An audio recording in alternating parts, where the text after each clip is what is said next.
भारतीय रेल का अतीत अगर बेहद शानदार है तो आने वाले दिनों में वो एक सुनहरा इतिहास लिखने को तैयार है। डीएफसी यानी डेडिकेटेड फ्रेट कॉरिडोर के ट्रैक पर रेलवे ने सेना के टैंक को 65 किलोमीटर प्रति घंटा की रफ्तार से एक जगह से दूसरी जगह तक पहुंचाया है। इस करिश्मे से पूरी दुनिया हैरान है और भारत के दुश्मनों के पसीने छूटे हुए हैं। डीएफसी यानी कि डेडिकेटेड फ्रेट कॉरिडोर की पटरियों पर दौड़ने वाली ये मालगाड़ी मामूली नहीं, बल्कि अब तो ये हिंदुस्तान की नई शान बन गई है। और इस मालगाड़ी की बदौलत भारतीय सेना का हौसला और जज्बा आसमानी बुलंदियों तक जा पहुंचा है, क्योंकि इस मालगाड़ी की रफ्तार ने हिंदुस्तान की फौज की रफ्तार और ताकत को कई गुना बढ़ा दिया है। दरअसल भारतीय रेल के डीएफसी के ट्रैक पर पहली बार मिलिट्री के टैंक्स का मूवमेंट हुआ है। हरियाणा के न्यू रेवाड़ी से राजस्थान के न्यू फुलेरा के बीच पहली बार हुए इस ट्रायल में टैंकों को लादकर ट्रेन को 65 किलोमीटर की स्पीड से चलाया गया। अभी तक भारत में मालगाड़ियों की स्पीड बेहद कम हुआ करती थी। अक्सर मालगाड़ियां रेंगती हुई नजर आती थी और अगर उन मालगाड़ियों में सेना का सामान या फिर टैंक और तोप लदी होती थी तो स्पीड 10 किलोमीटर प्रति घंटा तक ही रह जाती थी। ऐसे में अक्सर इस बात का सवाल खड़ा हो जाता था कि अगर सेना को एक छोर से दूसरे छोर तक मालगाड़ियों के जरिए भेजा जाए तो उसकी स्पीड कैसे बढ़ाई जा सकती है। भारत में सामरिक तौर पर महत्वपूर्ण जगहों पर पहुंचना हमेशा से बड़ी चुनौती रही है, लेकिन डीएफसी यानी डेडिकेटेड फ्रेट कॉरिडोर ने इस काम को बेहद आसान कर दिया है। सोमवार को डीएफसी के ट्रैक पर मिलिट्री की एक ट्रेन का ट्रायल 65 किलोमीटर की रफ्तार से किया गया। सूत्रों की माने तो पहली बार किसी ने किसी मिलिट्री ट्रेन को ट्रैक पर इतनी तेज रफ्तार से चलते हुए देखा होगा। डीएफसी का ट्रैक मालगाड़ियों के लिए ही बनाया गया है, लेकिन जरूरत पड़ने पर इसे मिलिट्री इस्तेमाल के लिए भी किया जा सकता है। इसी को देखने के लिए ट्रायल किया गया। सेना के टैंकों से लदी इस मालगाड़ी को डीएफसी ट्रैक पर 65 किलोमीटर प्रति घंटा की रफ्तार से चलाया गया। इस खास ट्रायल के लिए सेना की तरफ से करीब 1000 जवान शामिल हुए। इसमें रेलवे के करीब 35 वैगन का इस्तेमाल किया गया। इस लिहाज से देखें तो डीएफसी के पूरा हो जाने के बाद कोलकाता से लुधियाना के बीच करीब 1800 किलोमीटर की दूरी पर टैंक और मिलिट्री साजो सामान को महज एक दिन के भीतर पहुंचाया जा सकता है। अभी तक भारत में टैंकों के साथ मालगाड़ी की रफ्तार महज 10 किलोमीटर प्रति घंटा की स्पीड की होती थी, जिसकी वजह से ऐसे किसी भी अभियान में 5 से 6 दिन का वक्त लग जाता था। भारतीय रेलवे डीएफसी के तहत 2 कॉरिडोर तैयार कर रहा है। एक कॉरिडोर पश्चिम बंगाल में कोलकाता के पास दानकुनी से पंजाब के लुधियाना तक, जबकि दूसरा दिल्ली के पास दादरी से मुंबई के जवाहरलाल नेहरू पोर्ट ट्रस्ट तक होगा। रेलवे सूत्रों की माने तो महज 24 घंटे के अंदर डीएफसी कॉरिडोर के जरिए मिलिट्री ट्रेन एक जगह से दूसरी जगह तक पहुंच सकती है। सेना के मोबिलाइजेशन को लेकर के इस तरह के ट्रैक आने वाले दिनों में बड़ी भूमिका निभाने वाले हैं। सूत्रों की माने तो सेना की तरफ से डीएफसी से इस मसले पर बात भी की जा रही है। आने वाले दिनों में ऐसे ही ट्रैक पर ट्रूप्स का मूवमेंट होगा और इसमें सेना के ही रोलिंग स्टॉक यानी कि ट्रेन और डब्बे का इस्तेमाल किया जाएगा। जम्मू कश्मीर में सरकार की कोशिशों से जिस तरह से माहौल बदला है, उससे बौखलाए आतंकियों ने एक नई साजिश रची है। राज्य में आतंकियों की संख्या में आ रही गिरावट के बाद पाकिस्तान परस्त आतंकियों ने घाटी में और ज्यादा से ज्यादा खून खराबे के लिए एक खतरनाक तरकीब निकाली है। दहशत फैलाने के लिए अब वो आर्मर्ड पियर्सिंग इंसेंडियरी राउंड्स का इस्तेमाल करने की प्लानिंग कर रहे हैं। खुफिया एजेंसियों के अलर्ट के बाद सुरक्षा एजेंसियां अब और भी ज्यादा सतर्क हो गई हैं। कश्मीर के संवेदनशील इलाकों में सुरक्षा बल की मुस्तैदी और सतर्क निगाहें आतंकियों की हर पल बदलने वाली ऐसी ही साजिशों की वजह से है। जब से आतंकियों के पास एपीआई बुलेट्स होने का सुराग मिला है, घाटी में मुस्तैद सुरक्षा बल के जवानों की नजर हर आने जाने वाले से लेकर हर हलचल पर हर पल रहती है। सुरक्षा बल की ऐसी मुस्तैदी और चौकन्नी निगाह की वजह खुफिया एजेंसियों से मिली जानकारियां। खुफिया एजेंसियों के मुताबिक कश्मीर में सक्रिय आतंकी संगठन अब दहशत फैलाने के लिए एपीआई यानी कि आर्म्ड पियर्सिंग इंसेंडियरी बुलेट्स के इस्तेमाल की साजिश रच रहे हैं। कई जगहों पर एनकाउंटर के बाद आतंकियों के पास से ऐसे बेहद खतरनाक बुलेट्स मिले हैं। ये बुलेट प्रूफ जैकेट को भेदने में सक्षम है। आर्म्ड पियर्सिंग इंसेंडियरी बुलेट से टक्कर के बाद आग लगती है और इससे धमाका भी होता है। बताया जाता है कि खास तरह के बुलेट प्रूफ बंकरों को भी भेदने में सक्षम होते हैं। खास तौर पर जैश ए मोहम्मद के आतंकी इसका इस्तेमाल करते पाए गए हैं। इन बुलेट्स को आम जुबान में कवचभेदी कहा जाता है। जाहिर है ये पहले मिले बुलेट से ज्यादा खतरनाक है। सुरक्षा बलों को जैश के आतंकियों से एपीआई बुलेट्स तो मिले थे, लेकिन एक सच ये भी है कि फिलहाल आतंकी इनका इस्तेमाल बहुत कम कर रहे हैं।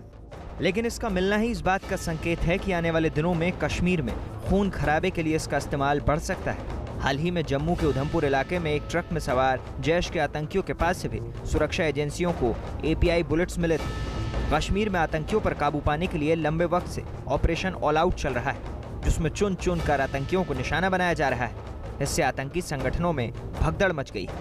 आतंकियों के कमजोर पड़ने के बाद अब घाटी के आम लोगों में भी सरकार और प्रशासन पर भरोसा बढ़ा है।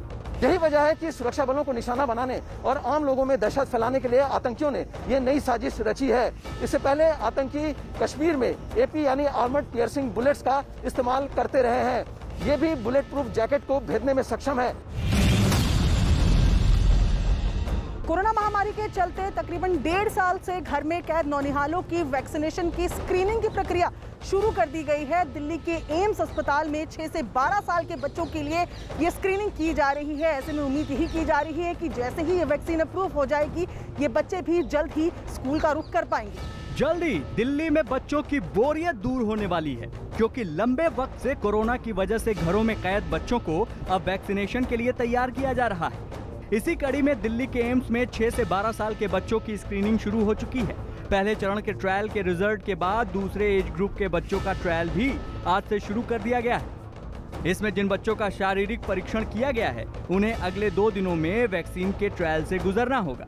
12 से 18 साल का रिक्रूटमेंट ओवर हो चुका है। इस समय जो हम 6 से 12 साल का आज से शुरू किए हैं, आज और कल 2 दिन रिक्रूटमेंट करेंगे। मैं तो अभी स्क्रीनिंग चल रही है। इस स्क्रीनिंग में हम हेल्दी वॉलंटियर को आइडेंटिफाई करते हैं और उसके बाद उनको वैक्सीन दिया जाता है। फिर उनको मॉनिटर किया जाता है सेफ्टी देखने के लिए कि वैक्सीन सेफ है कि नहीं, और सेफ है तो इम्यूनोजेनिसिटी की एंटीबॉडीज कितना बन रहा है उस लेवल को देखते हैं। वैज्ञानिकों का दावा है कि कोरोना की तीसरी लहर भी आएगी, लेकिन सबसे ज्यादा डर वैज्ञानिकों को इस बात का है कि ये लहर बच्चों पर असर डालेगी। इसीलिए छोटे छोटे बच्चों के लिए सुरक्षा कवच बनाने के लिए ही वैक्सीनेशन की तैयारियां इतने जोरों शोरों से की जा रही हैं।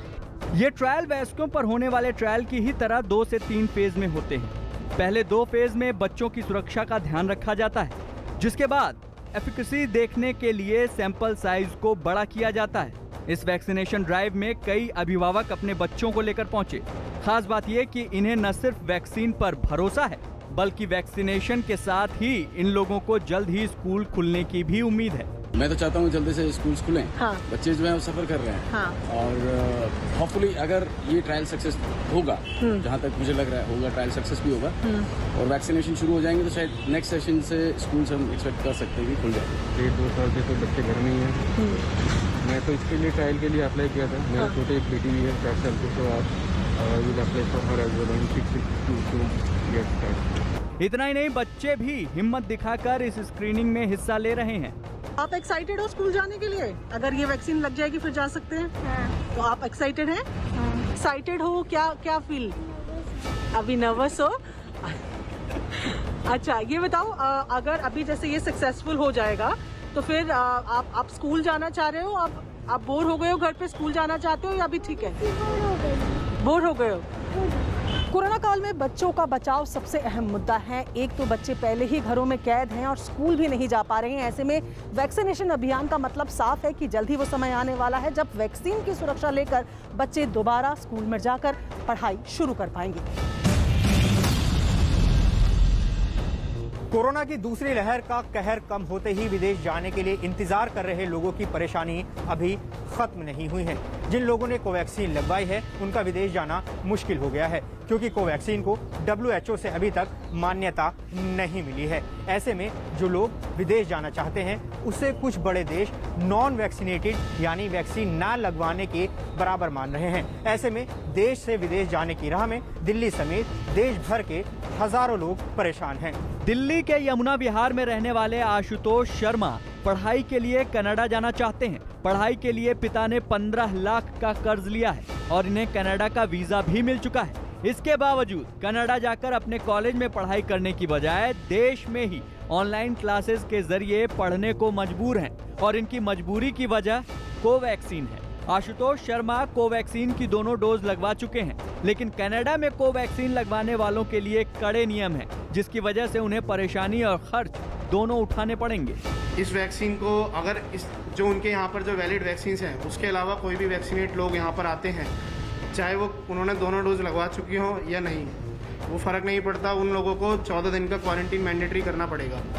14 दिन का क्वारंटीन, जो कि असल में लगभग अगर मैं इंडियन करेंसी में बात करूं तो वो लाख से $1.5 लाख तक की कॉस्ट पड़ती है, और कैनेडियन करेंसी में लगभग वो $2000 तक बैठ रहा है। तो कि अगर मैं देखा जाए तो ये काफ़ी ज़्यादा एक्सपेंसिव हो जाता है इन टर्म्स ऑफ, अगर मैं बात करूं एज ए स्टूडेंट। भारत से विदेश जाकर पढ़ाई करने वाले छात्र ही नहीं बल्कि नौकरी, बिजनेस, मीटिंग या अन्य दूसरे कामों से विदेश जाने के इंतजार में बैठे लोगों को नुकसान उठाना पड़ रहा है। खबर है कि कोवैक्सीन लगवाने वालों की तादाद काफी ज्यादा है। ये ऐसे लोग हैं जो विदेश जाने के लिए सभी तैयारियां और उनसे जुड़े ऑनलाइन पेमेंट कर चुके हैं। और बहुत सारे ऐसे देश हैं जैसे यूरोपियन यूनियन के देश हो गए या यूनाइटेड किंगडम हो गया जिन्होंने वैक्सीन पासपोर्ट का कॉन्सेप्ट लाया है।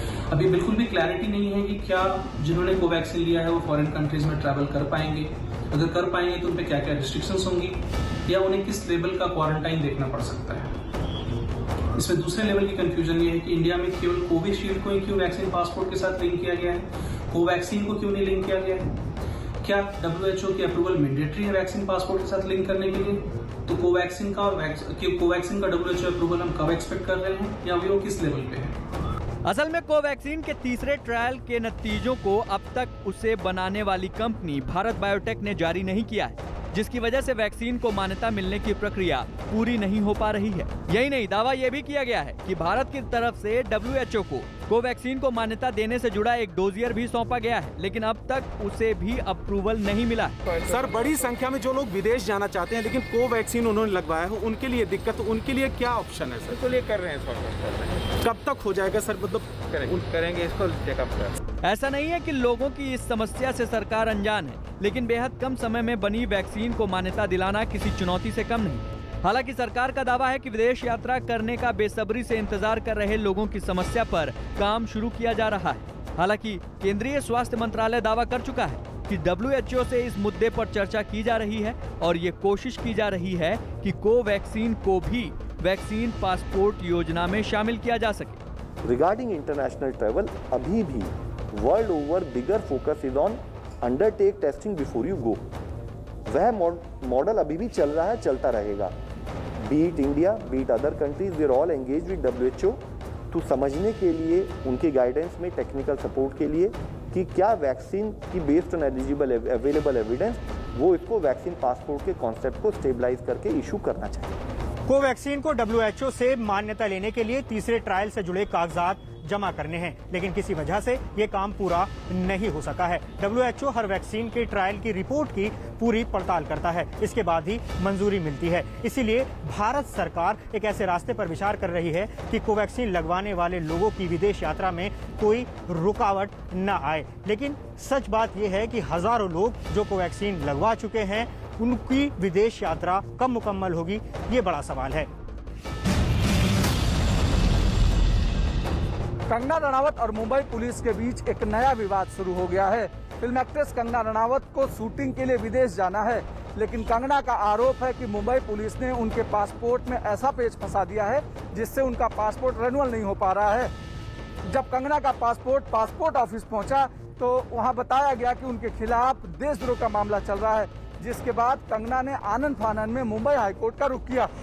पिछले काफी समय से कंगना रनौत और विवाद हमसाया रहते हैं। कंगना जो कुछ करती हैं उसे लेकर कहीं न कहीं किसी न किसी तरह का विवाद जुड़ ही जाता है, और इस बार तो मामला एक बार फिर उनका और मुंबई पुलिस का है। मुंबई पुलिस के खिलाफ नया मोर्चा लेते हुए कंगना अपनी जंग को कोर्ट तक ले गई हैं। आपको बताते हैं कि मामला क्या है और बवाल क्यों मचा।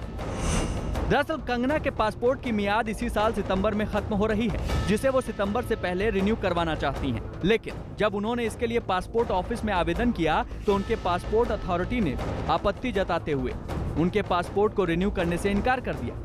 इसके पीछे दलील दी गई कि कंगना पर देशद्रोह का केस चल रहा है। आपको बता दें कि कंगना पर देशद्रोह का केस मुंबई पुलिस ने दर्ज किया है। कंगना की तरफ से दलील दी गई कि उनका पासपोर्ट रिन्यूअल होना जरूरी है, क्योंकि वो फिल्म मेकिंग के काम से जुड़ी हैं और अक्सर शूटिंग के सिलसिले में उन्हें विदेश यात्रा करनी पड़ती है। करीब 3 महीने के भीतर ही उनका पासपोर्ट एक्सपायर कर रहा है, लिहाजा उन्हें अर्जेंट हियरिंग की जरूरत है। हाईकोर्ट ने अर्जेंट हियरिंग को खारिज कर दिया, साथ ही इस पूरे मामले की सुनवाई 25 जून तक के लिए टाल दी। यानी याचिका में कुछ तो गड़बड़ है। हाईकोर्ट ने सवाल भी किया कि आखिर कंगना को जब पता था कि उनका पासपोर्ट कब एक्सपायर कर रहा है तो उन्होंने इतनी देरी से याचिका क्यों की।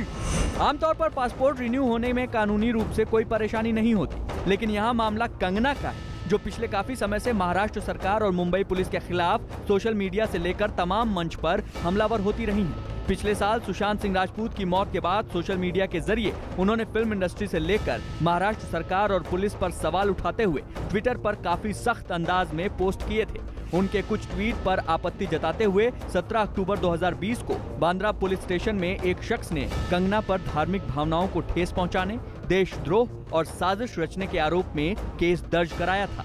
कंगना पर सोशल मीडिया पर भड़काऊ पोस्ट शेयर करने के आरोप लगते रहे हैं। इसी वजह से ट्विटर ने उनके अकाउंट को कुछ दिन पहले सस्पेंड भी कर दिया था। पासपोर्ट विवाद के बुनियाद में भी कंगना के पिछले साल के कुछ ट्वीट ही रहे हैं। कंगना को उम्मीद थी कि पुलिस से भिड़ने के बजाय सीधे हाईकोर्ट से राहत दी जाए, लेकिन हाईकोर्ट ने कंगना की याचिका पर ही सवाल खड़ा कर दिया, जिसके बाद अब कंगना को फिर से नए सिरे से याचिका करनी होगी। एसोसिएटेड प्रेस की इन्वेस्टिगेशन में अमेरिका का जो सच सामने आया है उसने पूरी दुनिया को सख्ते में डाल दिया है। इन्वेस्टिगेशन के मुताबिक पिछले एक दशक में अमेरिका की सेना के तकरीबन 2000 से ज्यादा ऐसे अत्याधुनिक हथियार या तो गायब हैं या तो फिर चोरी हो गए। ये वही हथियार हैं जिनके बूते अमेरिका दुनिया के तमाम देशों में अपने ऑपरेशंस या फिर जंग लड़ती है। आप अंदाजा लगा सकते हैं कि हथियार कितने खतरनाक है और अमेरिका का जो सच बाहर आया है वो कितना डरावना हो सकता है। जिन खतरनाक हथियारों से अमेरिकी सैनिक जंग लड़ते हैं, जो हथियार जंग के मैदान में तबाही मचाते हैं, वो हथियार जब अमेरिका की सड़कों पर नजर आए तो हड़कंप मच गया। अमेरिका के कई शहरों में हुई फायरिंग की घटनाओं के साथ साथ लूट और डकैती जैसी वारदात में आर्मी के पिस्तौल, मशीन गन और ऑटोमेटिक असॉल्ट राइफलों का इस्तेमाल होता देखा गया। I think it's frightening, the idea that on our military base, a weapon could in fact be stolen, and then that weapon could end up on an urban center anywhere in the United States. यानी जिन हथियारों को सेना के भंडारों में होना चाहिए था, वो अब सड़कों पर खुलेआम नजर आ रहे हैं। अमेरिकी सेना के खुफिया विभाग में हड़कंप मच गया है और इस दहशत की वजह सिर्फ सेना के हथियारों का यूं खुलेआम होना ही नहीं था, बल्कि सुरक्षा में हुई वो चूक भी थी जिसकी भनक अमेरिका के खुफिया विभाग को भी तब तक नहीं लगी जब तक अमेरिका में जुर्म करने वाले लोग पुलिस के हत्थे नहीं चढ़े। और इस सच के सामने आने के बाद अमेरिका का रक्षा विभाग यानी पेंटागन और मिलिट्री सर्विसेज में खलबली मच गई। साल 2018 में न्यूयॉर्क की एल्बेनी पुलिस ने जब 21 साल के अपराधी एल्विन डेमोन की तलाश तेज की तो नॉर्थ कैरोलिना के फोर्ट ब्रैग से गायब हुई सेना की 9mm बेरेटा पिस्तौल बरामद हुई। उतना ही नहीं, उसके घर के पिछवाड़े से मिलिट्री ग्रेनेड से भरा बक्सा भी मिला था और उसके बाद ही पेंटागन में हड़कंप मच गया था। साथ ही ये सवाल भी हवा में तैरने लगा था कि जिस हथियार को सेना की हिफाजत में होना चाहिए था, वो आखिर कैसे न्यूयॉर्क के खुले बाजार तक पहुंच गया। पिछले कुछ दिनों में अमेरिका के अलग अलग शहरों में हुए फायरिंग की घटना और न्यूयॉर्क शहर से सेना के इस्तेमाल में लाए जाने वाले M9 राइफल मिलने के बाद से ये बात बड़ी तेजी से फैलने लगी है कि अमेरिका के अपराधियों के हाथ कहीं ये सेना के हथियार तो नहीं लग गए, क्योंकि अगर ऐसा है तो ये अमेरिका की सेना के लिए बेहद शर्म की बात है और अमेरिका के लोगों के लिए ये एक खतरे का सबब भी है। अमेरिका की सेना और खुफिया एजेंसी के पास इस बात का कोई जवाब नहीं कि आखिर बेरेटा 59 पिस्तौल न्यूयॉर्क कैसे पहुंची। आमतौर पर पहले ऐसा होता था कि पेंटागन अमेरिकी संसद के साथ वो रिपोर्ट साझा करती है जिसमें सेना की हिफाजत से गायब हुए हथियारों का पूरा ब्यौरा होता है। लेकिन पिछले कई सालों से ऐसा देखा जा रहा है कि ऐसी रिपोर्ट में ऐसे लापता हथियारों का जिक्र ही नहीं था, जो कि सेना की एक बड़ी लापरवाही मानी जा रही है। अमेरिका में सेना के बड़े अधिकारियों ने बात कबूल कर ली है कि सेना के हथियारों की चोरी ने सिस्टम की खामियां उजागर कर दी हैं। इन्वेस्टिगेशन में ये बात भी सामने आई है कि सिर्फ अमेरिका की सेना के इस्तेमाल में लाई जाने वाली बंदूकें ही नहीं बल्कि अन्य हथियार भी गायब हैं और ये वही हथियार हैं जिनका इस्तेमाल अमेरिका की सेना मैदान जंग में बेधड़क तरीके से करती है, लेकिन इनको चलाने के लिए खास ट्रेनिंग की जरूरत होती है। ऐसे में सवाल ये उठता है कि ये जो चोरी के हथियार जिन अपराधियों के हाथ लगे हैं, क्या उन्हें चोरी छिपे ट्रेनिंग भी दी जा रही है? इन सभी सवालों का जवाब ढूंढने के लिए इस वक्त अमेरिका की खुफिया एजेंसी दिन रात जुटी हुई है।